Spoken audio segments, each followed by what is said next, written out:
Conforme o Pinon já falou, né, eu me chamo Lucineide Lima, eu sou professora de Metodologia do Trabalho Científico, sou idealizadora também do projeto Escrita Científica de Alto Impacto e trabalho aí, já tenho mais de 10 anos de experiência nessa área de escrita científica de alto impacto e normalização. Hoje nós vamos conversar um pouco sobre os aspectos estruturais, certo, de um artigo científico. O que vem a ser um artigo científico de alto impacto? A gente percebe as pessoas muito perdidas, acham que escrever é a coisa mais difícil do mundo. E na realidade não é. Existem alguns aspectos que precisam ser levados em consideração na hora que você for publicar um trabalho, um artigo, seja ele no âmbito científico de publicações de revistas, em periódicos, e também quando a gente utiliza esse artigo, seja para obtenção de grau, uma vez que hoje utiliza-se muito o artigo científico em formato de trabalho de conclusão de curso, certo? Então, hoje nós vamos falar um pouco sobre esses aspectos no geral, desde a estrutura mínima, certo? Até as considerações finais. Amanhã nós vamos trazer um pouco dos aspectos normativos, certo? Das principais normas que a gente utiliza no artigo científico. Eu abro espaço agora para a Clebson estar se apresentando para vocês, para que a gente possa estar dando continuidade. Boa noite a todos que estão aqui presentes. Como a professora bem colocou, e vocês podem evidenciar e vislumbrar aí na arte. Eu sou pedagogo, formado pela UFPB. Estou atualmente mestrando em educação, também pela UFPB, e estou cursando também especialização. Dentre as áreas que eu venho pesquisando educação e tecnologia, venho pesquisando estudos que dizem respeito a gênero, diversidade, entre outros temas que eu acredito ser bastante pertinente. Então, como bem a professora colocou, a professora Luciane colocou, hoje nós iremos trazer algumas dicas e alguns aspectos relevantes que irão contribuir numa publicação, numa possível publicação, e também algumas dicas que irão facilitar na construção, né, do texto de vocês, no que diz respeito a um resumo, como trazer um resumo bem elaborado, também no que diz respeito à revisão textual, essas e outras pertinências iremos trazer hoje para vocês. Obrigada, Clebson. Dando continuidade à nossa temática, nós trazemos inicialmente um ponto muito importante para que a gente possa estar produzindo um artigo científico de alto impacto. Existem algumas etapas do nosso trabalho, seja para publicação em periódicos ou em formato de TCC, que a gente precisa levar em consideração o conhecer, o planejar e o agir. A gente, antes de falar sobre qualquer temática, a gente precisa fazer um mapeamento. Pois bem, a gente não pode falar de algo que a gente encontre durante o desenvolvimento da pesquisa, a gente encontre empecilhos. O que são esses empecilhos? Não ter publicações o suficiente para a gente poder estar construindo o estado da arte do nosso estudo, certo? A gente precisa também fazer uma reflexão sobre aquele tema. Será que realmente o tema, ele me desperta interesse? Será que realmente eu vou ter prazer de escrever sobre determinada temática? Ou eu apenas acho que gosto daquele tema? Então, se faz necessário fazer um mapeamento, fazer uma reflexão e fazer também uma revisão. Quando a gente fala em revisão, por exemplo, eu quero falar em marketing digital. Eu não posso ter apenas 5 publicações na área de marketing digital e achar que isso será o suficiente para desenvolver a minha pesquisa. Então, fiz uma primeira busca, depois eu faço essa revisão e o terceiro momento eu preciso agir. Essa estruturação do agir é delimitar a estrutura do meu trabalho, organizar.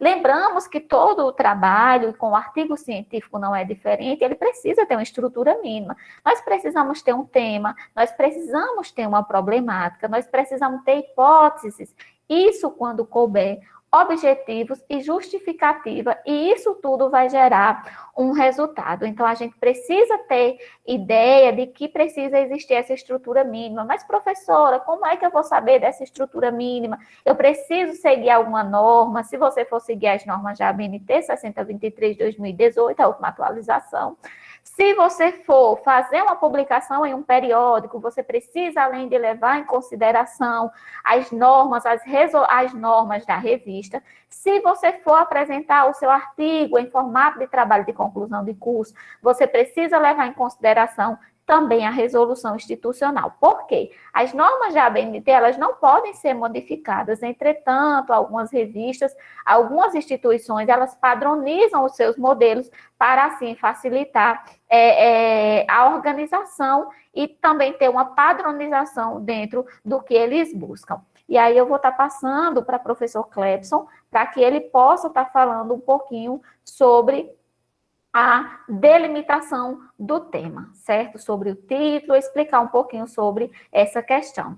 Essa questão da delimitação do tema é uma questão bastante importante e é um dos grandes empecilhos quando nós estamos pensando em discutir algum tema. Por quê? Porque às vezes nós temos uma visão ampla sobre aquele fenômeno, sobre aquela natureza, então se faz necessário delimitar. Mas o que viria a ser, Clebson, delimitar e como isso se processa?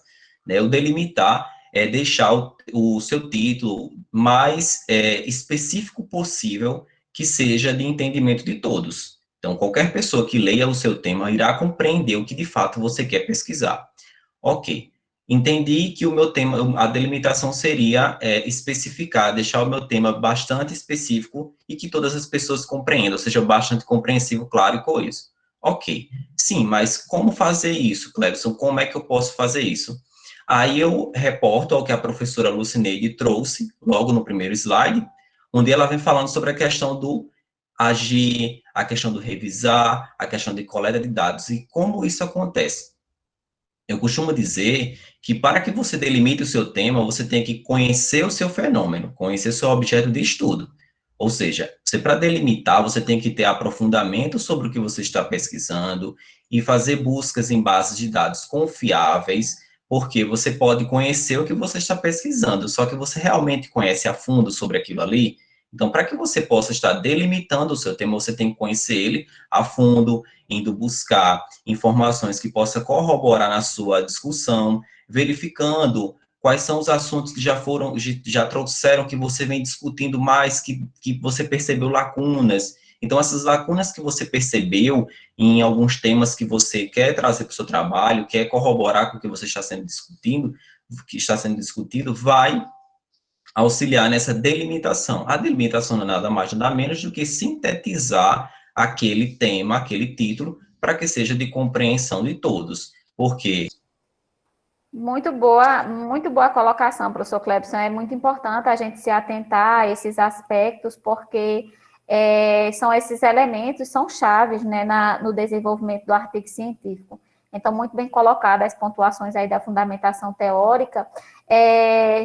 Tendo em vista, gente, que o minicurso é rápido, né, passa rápido, eu e o Clebson, nós trouxemos a sugestão de alguns autores clássicos e modernos que vão ajudar bastante a vocês na hora da construção do trabalho científico. Um livro de Maria Margarida Andrade, a gente traz Lakatos e Marconi, a gente traz Gil com métodos e técnicas de pesquisa científica, e traz Becker também, que é Truques da Escrita para Começar e Terminar Teses, Livros e Artigos, onde ele faz esse apanhado geral dentro da literatura científica. Então, a gente traz essa sugestão de livros, porque aí entra desde os aspectos estruturais que nós falamos, até a busca por material em fontes seguras, que a gente vai estar falando um pouquinho sobre isso amanhã, né? Sobre os aspectos normativos e sobre busca de material, quais são as fontes que vocês devem utilizar. Eu sou Kene Rodrigues, sou professora do curso de Engenharia Civil do Uniesp. Atuo profissionalmente também como gerente de obras numa construtora de cidade de João Pessoa. Eu vou me atrever a ser a primeira, porque eu quero pegar aí o finalzinho tanto da fala do professor Clebson e da Lucineide e o seu, Pinon. Porque é o seguinte, nós da engenharia, a gente sofre um pouquinho com a questão da atualização das bibliografias, né?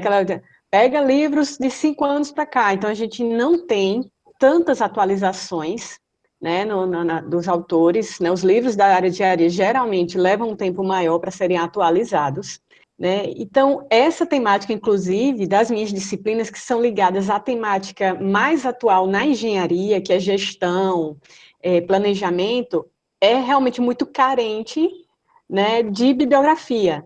E eu passei por uma experiência recentemente, no final do semestre, em uma outra faculdade a qual fui convidada como examinadora externa, que o concluinte usou muito realmente a referência de um autor com muita frequência. E o outro examinador criticou, né, essa questão. Eu não levei no ponto da crítica por ser um assunto da minha área e realmente é um dos melhores autores que nós temos, né, desse conteúdo na engenharia, e utilizar outro, às vezes fica até, digamos assim, para quem está pesquisando, eu vou pegar o que o outro disse, que foi ele que disse antes também. Né? Então, assim, que caminhos a gente fazer numa situação como essa? A gente tem um autor referência nesse conteúdo, né, principal hoje, atualmente no Brasil. Correr atrás, por exemplo, de monografias seria o recurso para tentar fugir, né, já que temos pouca bibliografia. Tanto que na minha disciplina, realmente, a bibliografia é muito enxuta no conteúdo, e eu, particularmente, tenho corrido atrás, né, de outros autores mais recentes que estão aparecendo no momento, não fazem parte, né, da bibliografia da ementa ainda, né, mas eu tenho buscado isso para incluir nos conteúdos de aula, mostrar para os alunos que a coisa está se ampliando. E aí, fiquei naquela no dia da banca, né, de fazer, meu Deus, ele criticou o aluno, mas a culpa não é só do aluno, porque não tinha bibliografia, né? O que fazer num momento como esse, para orientar, principalmente?